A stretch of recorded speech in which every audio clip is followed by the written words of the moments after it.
Hey everyone, welcome back to the channel. My name is John and this is your Modern Tech Breakdown. Today I'm talking about just how many obstacles OpenAI is going to have to overcome in order to make the switch from nonprofit to for-profit. Here I've got an article from the New York Times. Let's jump into it. So kind of the first major issue, and I don't know if it's as much of an issue as it is a question, but is how much should the nonprofit get in return for relinquishing control of the for-profit entity?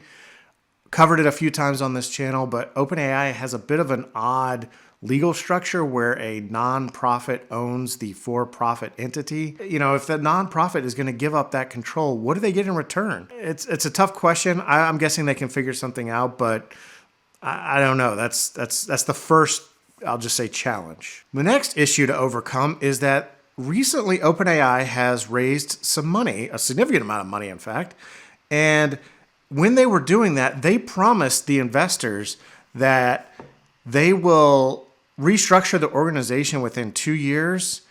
And if not, those investments turn into debt, which would significantly impact OpenAI's balance sheet. So that really starts a clock ticking. And the clock's been ticking for probably, I don't know, a month now. So this puts a deadline on it and actually probably helps Elon Musk, but that's a little bit of a different story.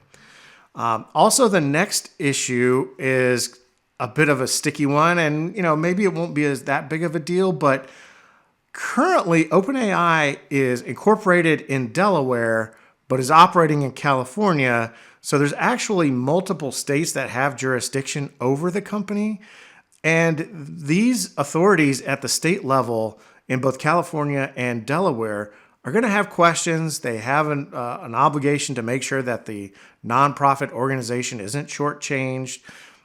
What are these? A lot of these states are run by elected officials in these positions, so they're really politicians. And what happens when politics comes into play? You almost don't want to open that can of worms, but who knows? They're going to have to navigate that. All right, the next issue is that Sam Altman currently sits on the board of the nonprofit and is the chief executive officer of the for-profit subsidiary. So he sits on both sides of the fence. Now, they're trying to figure out a way to kind of split the nonprofit and the for-profit entity.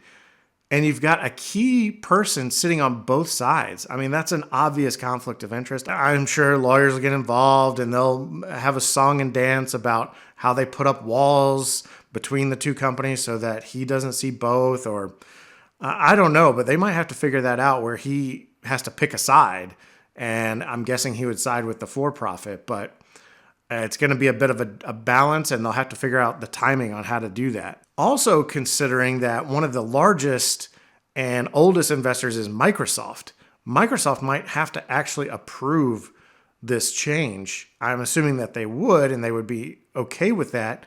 But to make matters more complicated, in their investment, in Microsoft's investment with OpenAI, there's language about artificial general intelligence being achieved. And if that happens, there's certain rights that Microsoft has that they would lose.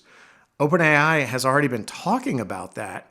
And I wonder if OpenAI kind of pulls the trigger on that and declares, oh, we've created AGI, therefore Microsoft, your rights are nullified. That would be quite a turn of events. And, OpenAI has already made some headlines about that. So I think that's an earthquake we might see in 2025. Also, Elon Musk has been suing OpenAI. And how is that lawsuit going to turn out? He is upset in that he made a $100 million investment into OpenAI many years ago, and now suddenly the company is a for-profit, and it seems like he has no rights to any shares. I think he's rightfully got some questions there. So there's a judge in that case who's going to have to make a decision there on what Elon's rights are, if he has any. And then lastly, Meta, the company owned by Mark Zuckerberg, has sent a letter and asked the California Attorney General to block this change. That's just another thing. I don't think Facebook or Meta or Mark Zuckerberg really has a claim to, do much about stopping this process. But it is another wrinkle in the ongoing process here that OpenAI is trying to pursue. So just based on that, let's just list the people or organizations that have to be placated in order for this change to happen. First, the board of the nonprofit. I don't know off the top of my head who those folks are, but they've got to be satisfied. Current investors, Microsoft and others, are going to have to be satisfied with how this goes down. There's authorities, politicians, whatever you want to call them, in Delaware and California that they may want their pound of flesh in this. Who knows what happens when politics gets involved?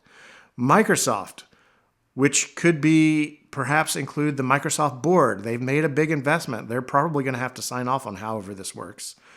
And Elon Musk, or perhaps the judge in the case overseeing Elon Musk's lawsuit, that's another constituency that's going to have to be placated with. So considering all that, it's hard to really be super confident that this is going to happen. Like I said earlier, they've got a clock ticking for about 2 years. So it's not a slam dunk that this is going to happen. However, they do have one major advantage going for them, and that there is a ton of money on the table, and money can go a long way to greasing the skids to get this done. I don't think it's going to happen without some work. It's going to take some focus from OpenAI at the leadership level, highest in the company. So it's a bit of a distraction at a minimum, but I think it's possible, but I don't think it's a slam dunk. There might be some real challenges here that really derail this. I wouldn't be surprised if it takes them more than the 2-year time window and they at some point go back to investors and ask for more time. But we will see. And that's about all I have on this story for now. As always, thanks for watching. Please like, comment, subscribe, and I will catch you next time.